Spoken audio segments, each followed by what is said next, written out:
Nung namatay po ang aking kapatid, si Marita, ako po ay ordinaryong doktor sa Manila Doctors at nagtatrabaho sa corporate world.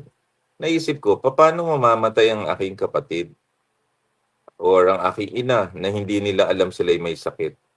Naisip ko na sana kung mailagay natin ang preventive health education sa curriculum, elementarya at high school or even sa college upang sa ganun, empowered ang bawat lahat at malaman kung paano natin mape-prevent ang sakit. Hindi ba magandang adikain yun?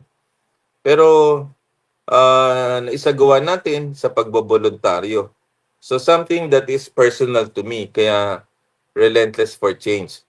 At ang sumunod niyan, nagboluntaryo tayo sa Department of Health as a 1 peso consultant. Pagkatapos doon, tayo po ay sumama sa maraming advokasya ng maraming doktor. Andiyan si Dr. Tony Dance, andiyan si Dr. Inday Dance, Secretary Ona, na-meet ko dyan sina Dr. Maricar Limpin, sina Gina Nazareth, ang Pangulong President Pinoy. Alam niyo siya yung pumirma nito para mahalan ang tobacco at alcohol. Unfortunately, after 9 years, pumanaw siya.